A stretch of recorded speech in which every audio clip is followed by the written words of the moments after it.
हिमाचल में budget session की शुरुआत होनी है और हमारे साथ हिमाचल के पूर्व मुख्यमंत्री और नेता प्रतिपक्ष जयराम ठाकुर मौजूद हैं। सर, लोगों को काफ़ी उम्मीदें हैं और कांग्रेस भी ये कह रही है कि इस बार का जो बजट सेशन होगा, जो बजट होगा, ऐतिहासिक होगा। आप किस तरीके से देखते हैं सर इस बार का बजट? देखिए हमें तो बहुत बड़ी उम्मीद नहीं है और ख़ासतौर से हिमाचल के लोगों ने उम्मीद छोड़ भी दी है। ये पहला अवसर ऐसा होगा जब किसी सरकार से 3 महीने का कार्यकाल होने के पूर्व ही मोह भंग हो गया, निराशा हो गई, नाराज़गी हो गई। लोग 3 महीने का कार्यकाल में सड़कों पर आ गए।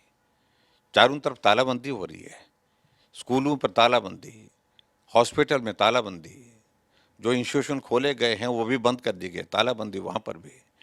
तो पिछले 3 महीने के इस कार्यकाल में वर्तमान सरकार ने हर जगह तालाबंदी की है, विकास में तालाबंदी।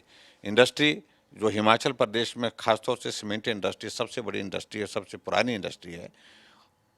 सरकार बनी दूसरे दिन के बंद वहाँ पर ताला लग गया और अभी शुरुआत होने की बात आई है, लेकिन पूरी तरह से अभी तक भी वो शुरू नहीं हो पाई है।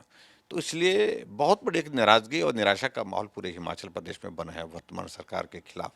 और जो ख़ास तौर से इन्होंने बातें की है कि हम अपने गारंटी को पूरा करेंगे, जो गारंटी दी है इलेक्शन के दिनों में। लेकिन पहली कैबिनेट की बैठक में ओपीएस लागू करने की बात की थी, लेकिन कैबिनेट की 4 बैठकें हो गई, ओपीएस लागू हो नहीं पाई। अब कह रहे हैं कि हम एसओपी जारी करेंगे। एसओपी जारी करने का मतलब है कि ओपीएस जो स्पिरिट थी उसको सीधे-सीधे ओपीएस लागू करने का उसे हट करके कर रही है कुछ। एसओपी का मतलब घुमा फिरा के कर रही है। तो ऐसे में बहुत बड़ा एक नाराज़गी का एक माहौल हिमाचल प्रदेश में बन गया और 3 महीने के कार्यकाल में ही लोग सड़कों पर आ गए। सर, लोगों को जब कांग्रेस की सरकार आई तो लोगों को, हिमाचल के लोगों को काफ़ी उम्मीदें थी। तमाम जो बड़े बड़े वादे हैं वो कांग्रेस ने अपने घोषणा पत्र में किए हैं, जिसमें आप ओपीएस की भी बात कर रहे हैं, महिलाओं की भी बात कर रहे हैं। तो किस तरीके से आप देखते हैं सर, जिस तरीके से तमाम जो वादे किए हैं 3 महीने के करीब होने जा रहा है सरकार को सर?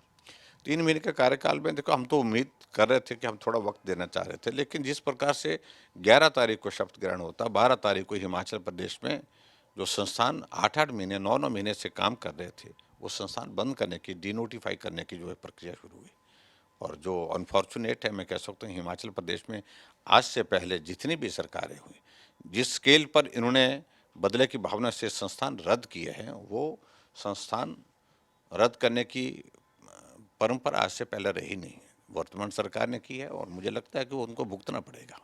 और सर, हिमाचल के मुख्यमंत्री सुखविंदर सिंह सुक्खू ये कहते हुए नजर आते हैं कि जो पिछली सरकार थी उन्होंने काफ़ी घाटे में प्रदेश को छोड़ दिया, जिसकी वजह से उनको काफ़ी दिक्कतें आ रही हैं और उसी दिक्कतों को देखते हुए इस बार का जो बजट है वो तैयार किया गया है सर। इसको किस तरीके?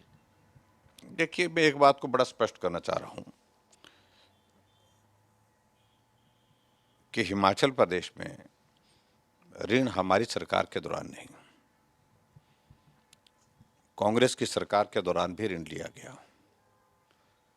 अगर 28,000 करोड़ रुपए से कांग्रेस की सरकार ने 12 से 2017 तक हिमाचल प्रदेश में जब सत्ता में रही वो, तो उन्होंने 28,000 करोड़ से उस ऋण को जाकर लगभग 50,000 करोड़ तक पहुंचाया। तो क्या जब हमको सरकार मिली 50,000 करोड़ के ऋण के साथ, तो हमने काम नहीं किया क्या? हमने विकास नहीं किया क्या? हमने स्कूल बंद किए क्या? हॉस्पिटल बंद किया क्या? खुले हुए संस्थान हमने कभी बंद नहीं किए। हमने आगे बढ़ाया काम को। और वर्तमान सरकार को मैं बड़ा स्पष्ट कहना चाहता हूँ, जितना लोन हमारी सरकार ने लिया कांग्रेस की सरकार से उससे कम नहीं, उससे ज़्यादा ऋण लिया है। तो इसलिए उनको इस बात को भी सोचना पड़ेगा, ऋण की बात ज़्यादा करोगे। अभी 3 महीने का कार्यकाल हुआ, 1,000 करोड़ रुपए का ऋण उन्होंने दिसंबर के महीने में लिया, 1,500 करोड़ रुपए का जनवरी में ले लिया, 2,000 करोड़ रुपए का ऋण अभी और ले रहे हैं। तो कुल मिलाकर के अपना ऋण लेने की रफ्तार को भी थोड़ा वो देखें, उचित रहेगा।